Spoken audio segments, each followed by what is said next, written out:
બનાસકાંઠામાં માની મમતાને લજવતો કિસ્સો સામે આવ્યો।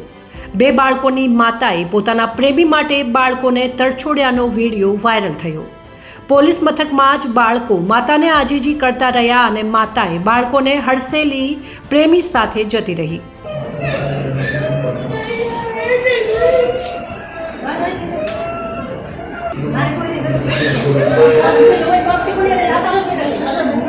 અઠવાડિયા પહેલા દિયોદરના મકડાલા ગામની પરિણીત મહિલા ગુમ થતાં તેના પતિએ ફરિયાદ નોંધાવી હતી। પોલીસે તપાસ કરતા મહિલા કાંકરેજના નાનોટા ગામના તેના પ્રેમી સાથે મૈત્રી કરાર કરી સાથે રહેતી હોવાનું સામે આવ્યું હતું। પોલીસે મહિલા અને તેના પ્રેમીને વલસાડથી ઝડપી પાડી પોલીસ મથકે લાવ્યા બાદ મહિલાના પરિવારને બોલાવ્યો હતો।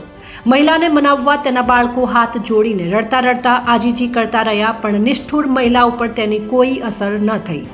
મહિલા તેના બાળકોને રડતા તરછોડીને તેના પ્રેમી સાથે નાનોટા ગામ જતા પ્રેમીના પરિવારે મહિલાને નવી દુલ્હનની જેમ વધાવી આવકારી હતી। કાળજું કંપાવી મૂકે તેવા હૃદયદ્રવી વિડીયો સોશિયલ મીડિયામાં વાયરલ થતા મહિલા અને તેના પ્રેમી ઉપર લોકોએ ફિટકાર વરસાવ્યો।